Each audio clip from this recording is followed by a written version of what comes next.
Welcome to the walk-off, everybody. I'm Scott Belford, your host, joined right now by my co-host, Adam Mack. How was your Hello. weekend, bud? It was good. Happy International Women's Day to you. Yes, thank you. I'll I pass that along to the wife. All right, sounds good. Hey, you haven't heard that yet. You're just her fiance for now. That's right. Man. Sorry, I'll drop that. Now that I'm publicly married, we had that secret Yeah, marriage for a while, but now that we're yeah, publicly married, I'm allowed to call mine my wife again. that's great. Over the weekend, I have a short story about my daughter. She's in grade 4. I'll keep this short for anybody that's just wants the Blue Jays stuff, but it's still worth sharing.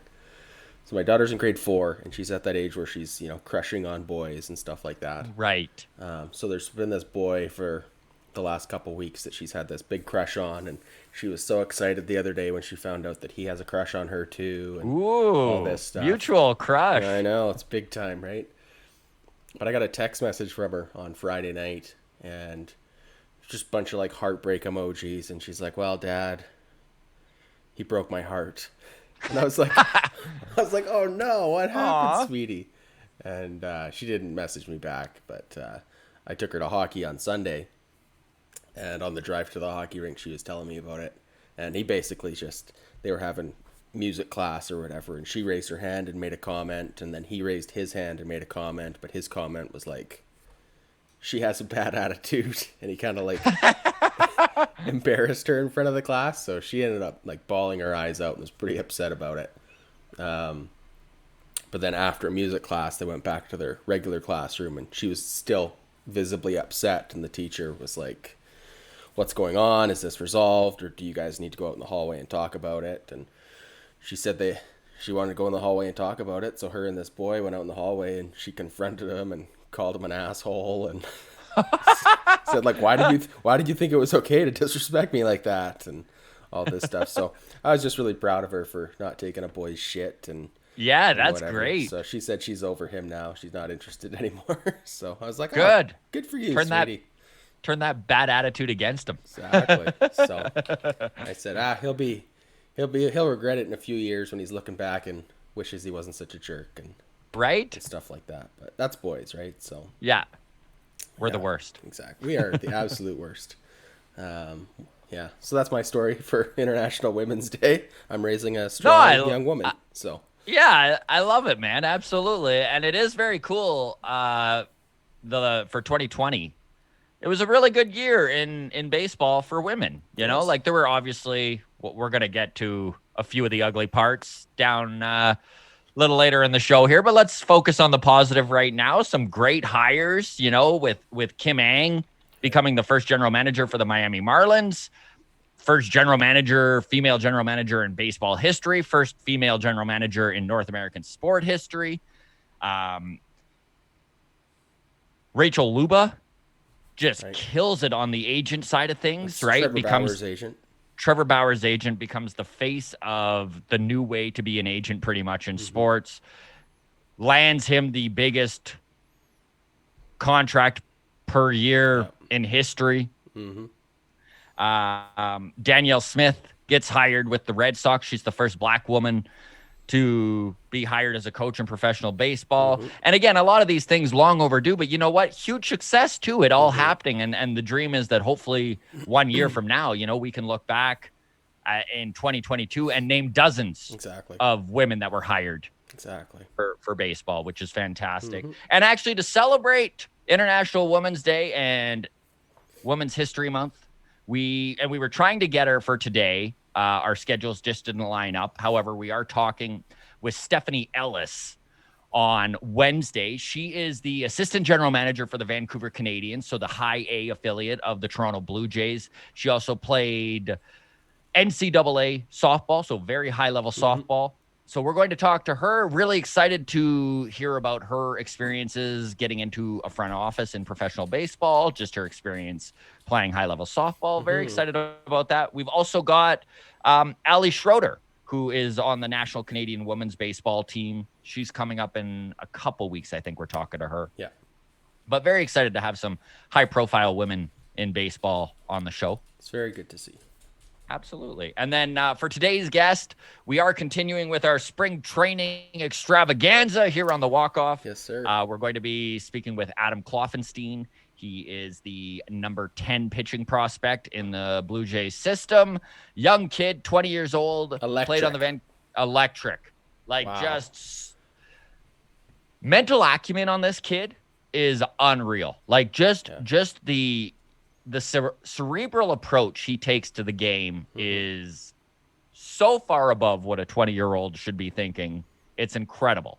Yeah. You know, like I remember getting into broadcasting when I was about 22, and furthering my career was the least of my concerns. And this kid is just so focused. So we'll get to him in about 25 minutes is my guess. Yeah, that's a great chat, Adam will have in the show notes where you can just skip ahead if you'd like.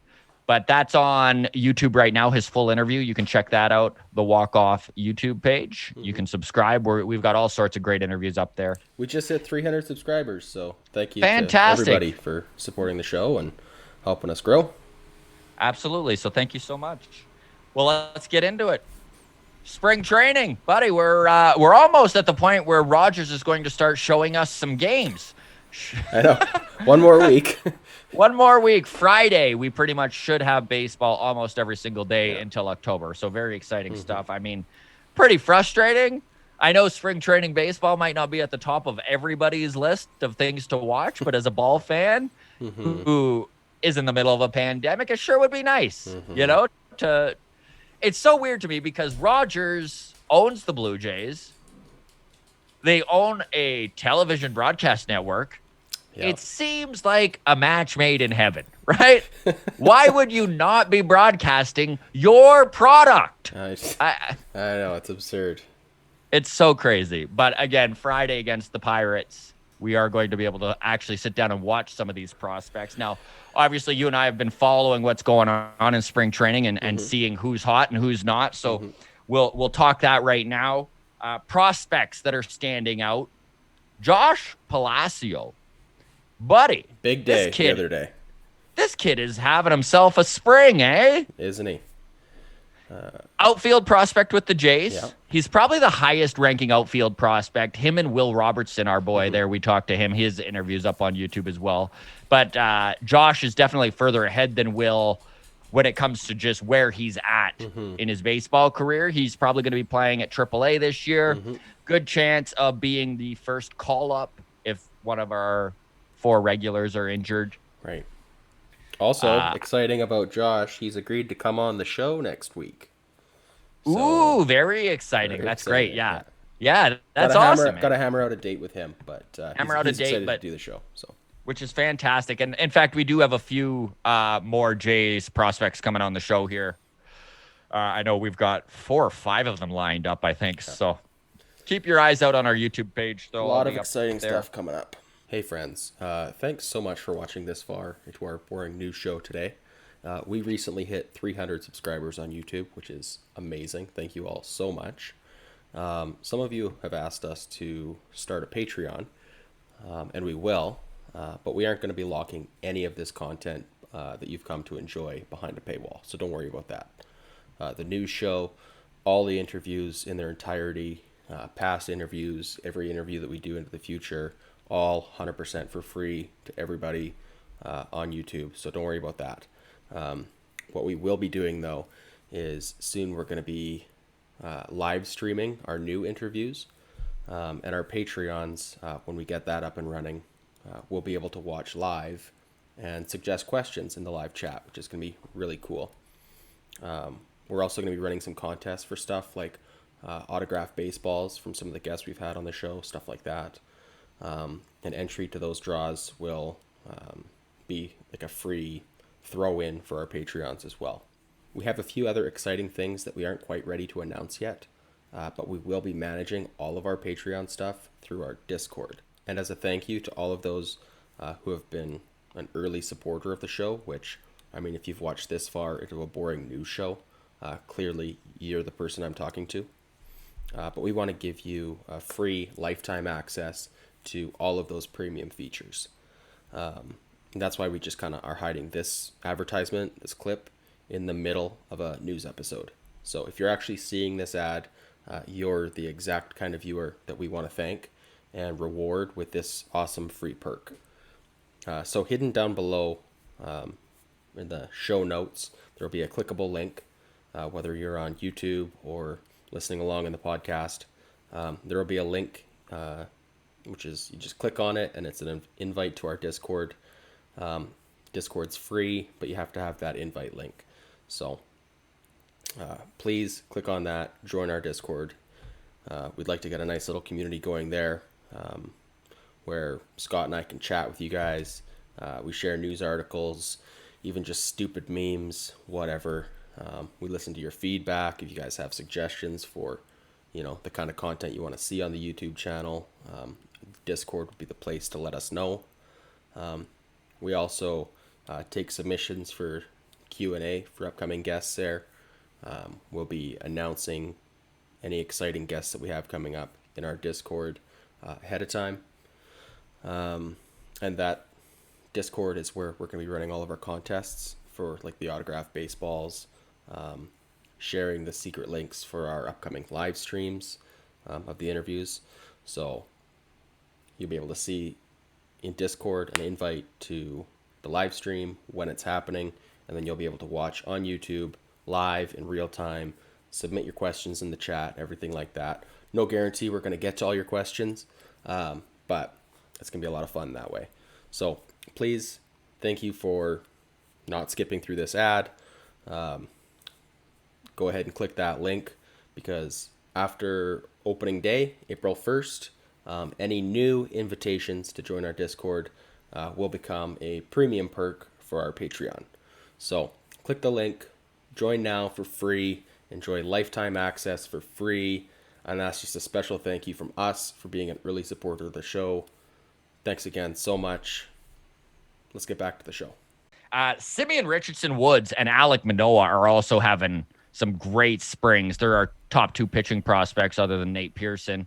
And again, we've talked this every time we bring up Nate. He's not a prospect in our eyes because he's on the Toronto Blue Jays. But once you're on the big league team, you lose that title, I think. But he does keep getting touted as a prospect because this is technically, he could still win Rookie of the Year this year. Yeah. So, and we keep getting messages for Alec Manoa and Simeon Richardson Woods to be on the show. Yes. We're trying, guys, okay? Yeah. Feel free to tag them in social media posts if you'd like, talking about how great the Klaufenstein or Groshans or whatever interview you really enjoyed, and then be like, you should come on, okay? Yes. Help us out a little. We're laughing about it, but seriously, please do. Yeah, seriously, help us out. Yeah, so they're having some great springs. Jonathan Davis is also having himself a spring, but he's not really a prospect in my eyes. The guy's 30 years old. Mm-hmm. He's been playing pro ball forever. He's a journeyman. He's a journeyman, and I just don't view him as a guy. Like, honestly, if Grishik or Gurriel or Springer or Teo gets injured this year, I would much rather see Palacios get the call up and see what he can do, because we don't know what this kid's ceiling is. And you kind of have a feeling at this point at 30 years old what Jonathan Davis is, right? He's a guy who's going to play some amazing defense. He's got some good speed. He might steal you a base. Offensively, he's never really put it together. He's having a heck of a spring with the bat, but you think that a 30-year-old is going to kind of find their average where they are at their career average over some time. So we'll see. I just don't think he's the guy. I know there's a lot of, here's the thing with Blue Jays fans, and we're guilty of this too. We can't help cheer for the underdog. I think it's the Canadian in us all. You see this guy and you're like, oh man, I want him to succeed. And of course, I would love to be proven wrong here. I would love Jonathan Davis to like get a chance when one of these guys gets injured and just take it, but I just don't see it happening. I don't know how you feel about that. No, I mean, typically, like you said, if you've been grinding it out in the minors and you're 30, usually the guys that do find it and make that next step late in their careers are typically pitchers.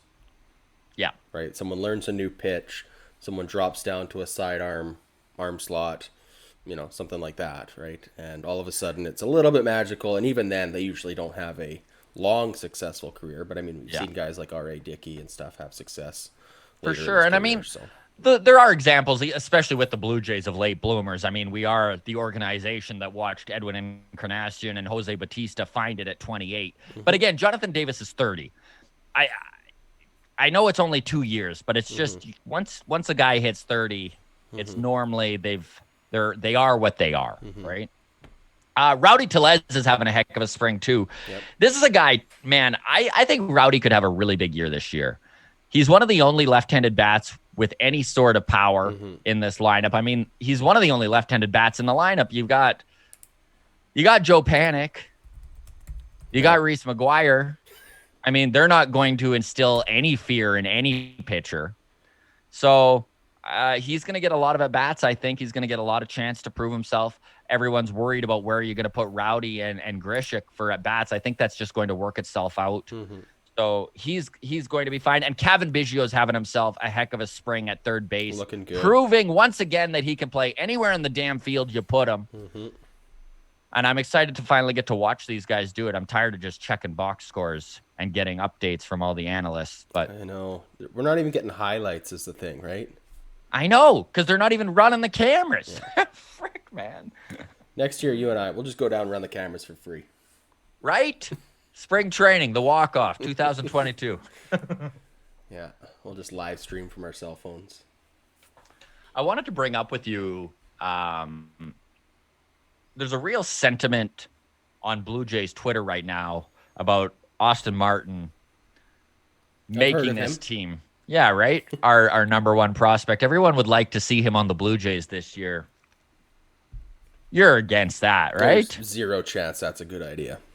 I think it's a terrible idea. There's no reason to rush these kids that are I mean, our core is so young right now. You've got all of these guys like Bichette and Vladdy and Gurriel and even Biggio that are still learning, that are literally still putting it together at the big league level. I don't understand why we would push a guy like Martin to all of a sudden be on this big league team so prematurely. I think it's a silly idea. I will say this. No matter how good he has of a season, okay, if he's hitting 600 in AAA, the only way he gets called up to the big league is if things have gone awful for us. Yes. If we have had devastating injuries, and I mean multiple injuries. Yeah. Right?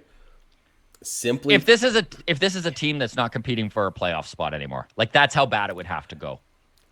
I think even then we don't do it. I think I think we have to be competing for a spot, and late in the season we have to lose 2 or 3 key pieces. And he is a emergency because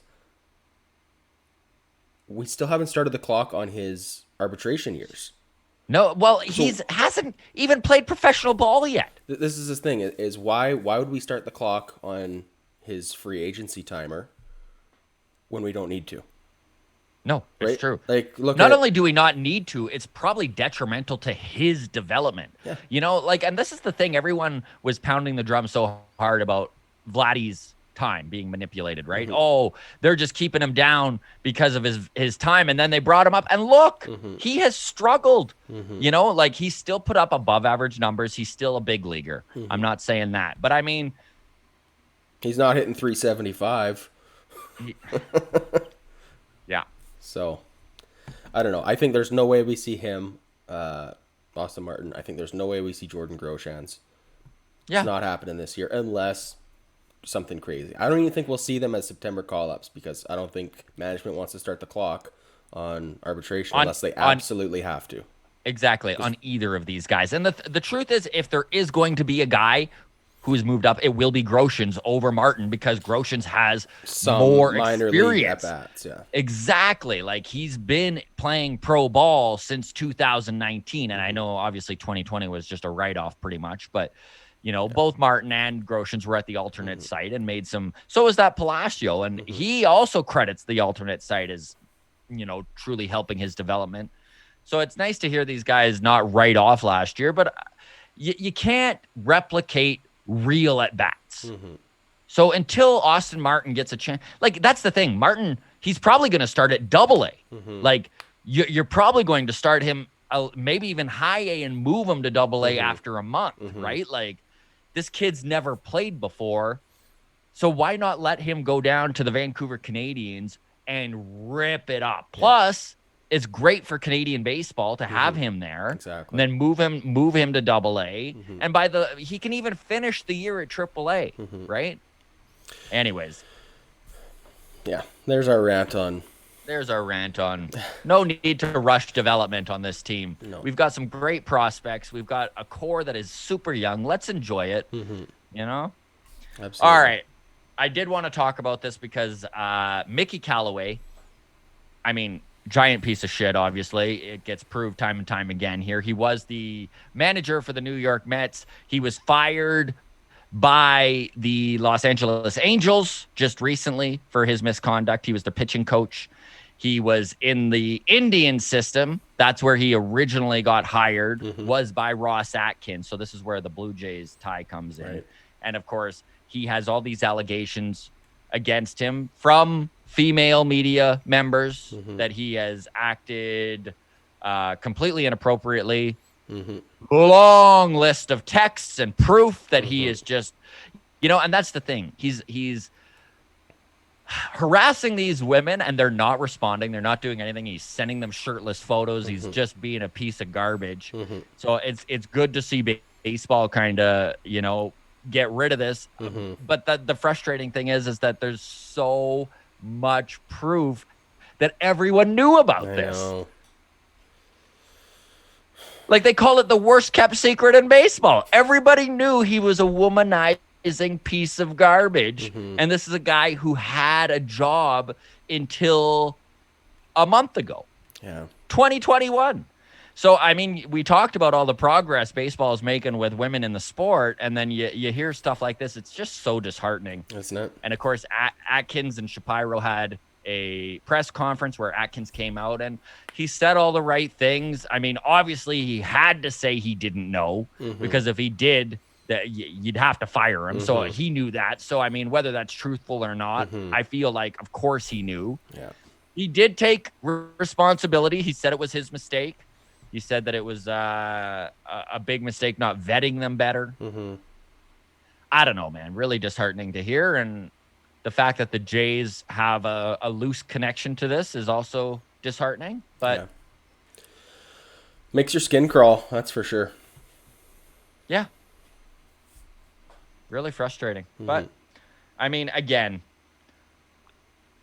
unfortunately, stuff like this has to happen for people to crack down. Just blind ignorance isn't working anymore. And I think that's where we're approaching where, this Atkins thing might be the last chance to say, I didn't know. He may have used baseball's last strike before. Like, now, if guys like that get hired, you know what? It doesn't matter if you didn't know. If everyone else knows and you didn't know, your ignorance is completely unacceptable. Well, I'm hopeful that at this point now, the risk versus reward of knowing and just having an off-the-record chat with someone and saying, look, dude, you're a great coach. We'd love to have you, but you got to smarten up.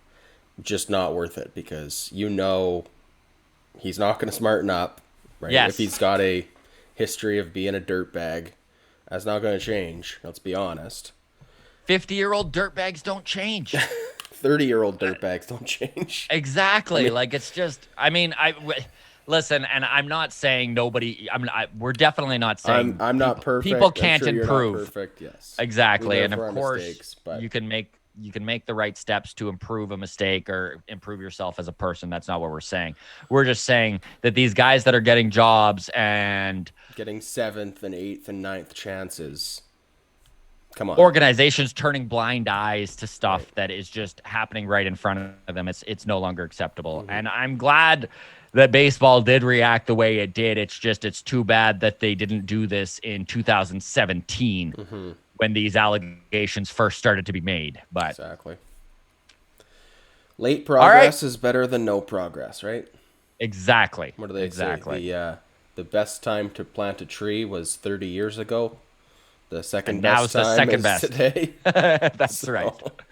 That's right. There you go. Okay, well, let's have a little fun now. We'll lighten the mood here, and I've been looking forward to this segment. So Adam and I are going to do we're calling them long shot predictions. So the idea of these predictions, and as we get closer to the actual season, we'll make some actual predictions and kind of give our thoughts on some of the things that are going to go on. But for today, what we're doing with long shot predictions is we're making a prediction for the Jays, a prediction for the American League, and a prediction for the National League that Vegas odds would say we're crazy for predicting. Okay, so these are ones that maybe you and I, Adam, feel like there's a 5%, a 10% chance of this happening. Okay.